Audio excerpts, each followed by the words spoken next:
Welcome back to this special Vote 2010 edition of News 12's Newsmakers. I'm Janine Rose, along with Brian Connie-Bear. Today, we were hoping to bring you a face-to-face debate between Democratic U.S. Senator Kirsten Gillibrand and her Republican challenger, Joe DioGuardi. But Senator Gillibrand chose not to join the News 12 network for a debate, and that's why we are sitting down today with the former congressman from Ossining for this entire half hour to allow our viewers to hear his views on the major issues facing the voters. Mr. DioGuardi, again, we thank you for being with us. Thank you. Want to get to the issue of health care. The health care reform bill was passed, but again, if you talk to the American people, a lot of, almost 80% felt that the bill as passed was not the right thing for America. There's talk now of repealing that.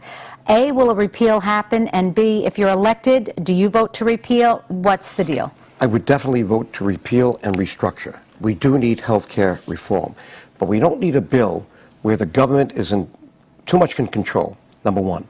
And that tends to be the the hallmark of the Obama administration, Kirsten Gillibrand and Chuck Schumer. They want the government to be in control. The other thing is it didn't reduce the cost of health care. If they wanted Republicans at the table, they would have to step on the third rail for the Democrats, which is tort reform. And why isn't that happening? You've got 57 lawyers in the Senate out of 100. You've got, when I left, 286. I know there are over 250 today in the House. You've got this legal profession, which is a very big special interest group feeding money in. So as a result, we have doctors today performing tests that they don't really need. It's called defensive medicine. And some of them are expensive, MRIs, because they're afraid. They turn on their TVs as you do, and they see law firms. Did you get into an accident? Was it a year ago? Do you still have pain? Did you trip? So I'm not saying that you don't give what they call economic damages. If you lose an arm or a leg, there are ways to compute what that's worth. But then they always add the pain and suffering on top. That has to be limited to $250,000. But prevention, not enough in this bill on prevention. We need to tell the people, as we did with cigarette smoking, that they have a choice and they have a responsibility to do the right thing. Now, we don't want them all to be marathon runners, but you have to do some exercise. There's something about stress reduction and yoga. There's something about understanding what chiropractors do, acupuncturists do, and nutrition. Look at type 2 diabetes. And the biggest problem is childhood obesity.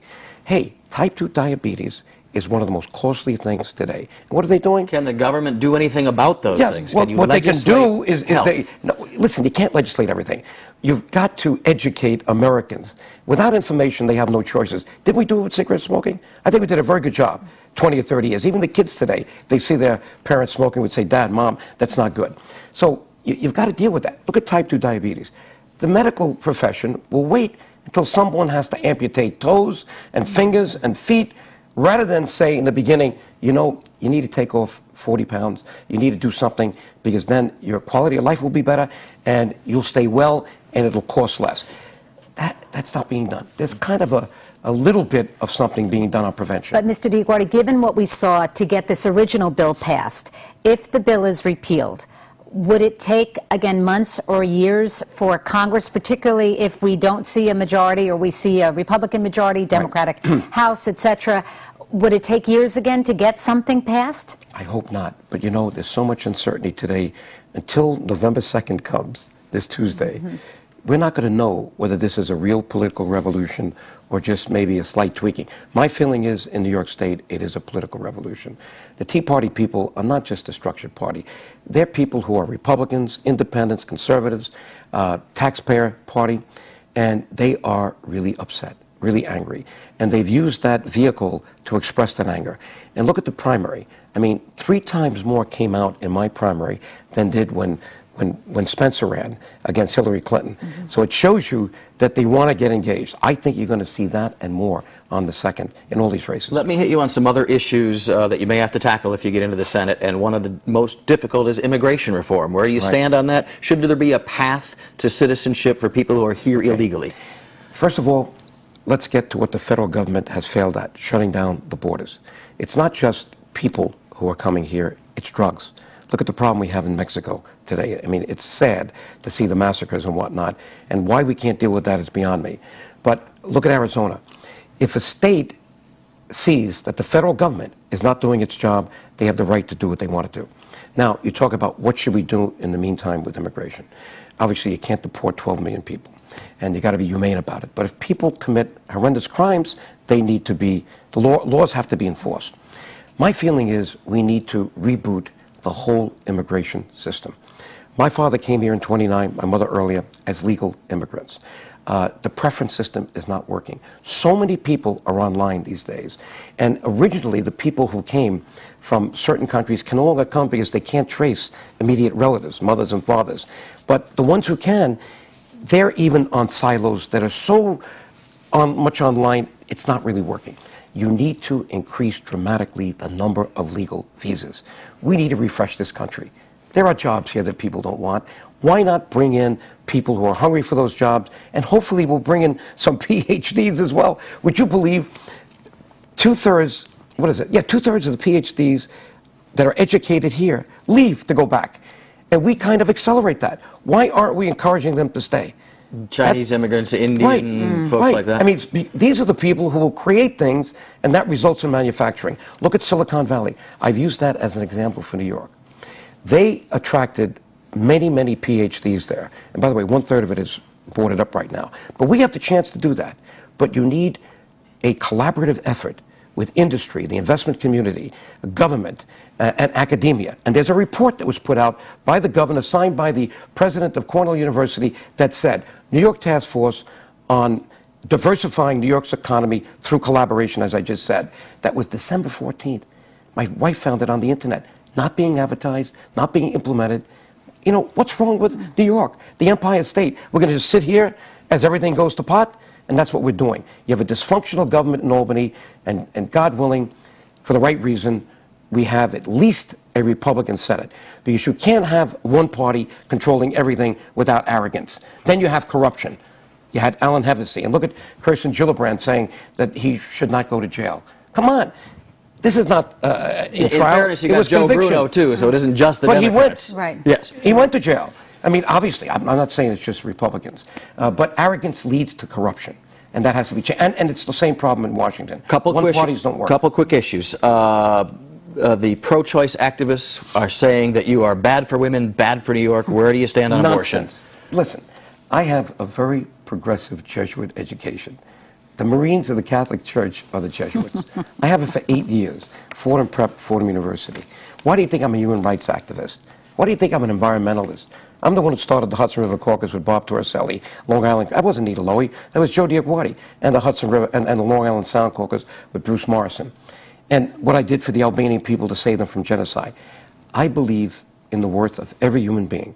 I believe that people need to be helped to fulfill their potential as human beings. I don't care if they're same sex. I don't care what their race is, their gender, their ethnicity.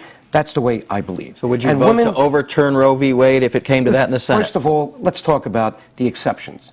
Why would I not allow an exception in a traumatic situation, rape, incest, or the potential death of a mother? That's a case where you have to give the benefit of the doubt to the conscience of the mother. And I've been for that. And that's been confused with funding. I'm a fiscal conservative. If they try to use money for any abortions, then I'm against it. Okay? Roe versus Wade, that is something that has to be revisited. As many of our laws in the United States have been revisited, whether they be the laws on, you know, in the 19th century for black Americans and women's rights and all, we've had laws that were no good. This one has to be revisited at some point. How about gays in the military? Don't ask, don't tell. That's been huge lately. Where do you stand on that? Right. Should gays be allowed to serve openly in the U.S. military? And I want gay people to know that I'm very comfortable in seeing them fulfill their potential in anything that they want to do. The issue there, to me, is the military feels there may be a situation with the structured military where this could be a security issue.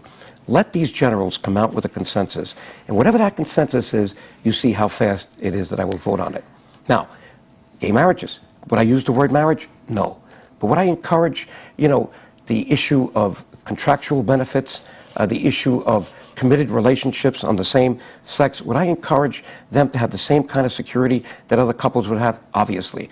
But as a traditionalist, I would not use the word marriage. We're quickly running out of time, but I would ask you, a lot of people, as we mentioned earlier, are in trouble financially, fiscally, Big time. foreclosures. Big time. Big time. If you get to Congress, what would you do to help the average American? Well, number one, you got to loosen up the money from the banks. You got to get that money out there. It wasn't meant to be invested so their earnings per share would go up. Number two, you got to change some of the accounting rules. I found out reading an article lately that the banks would not rather get involved in a short sale than foreclose. Why? Because if they have a short sale, believe it or not, they have to recognize the loss immediately.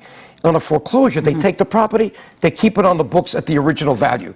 Well, this is what Japan did for 10 years, and look at Japan. Read that story in the New York Times a week ago. Front page, Japan. Dispirited, lack of confidence, not spending, not borrowing. This could happen to us. We got to avoid that iceberg. Real fast, very last question. Why should people vote for Joe DioGuardi and not Kirsten Gillibrand? 20 seconds. Joe DioGuardi has worked for everything he has. He knows the American dream. He was part of that American dream. He wants to pass it on, and I want to help the next generation avoid this iceberg, which is $63 trillion in debt.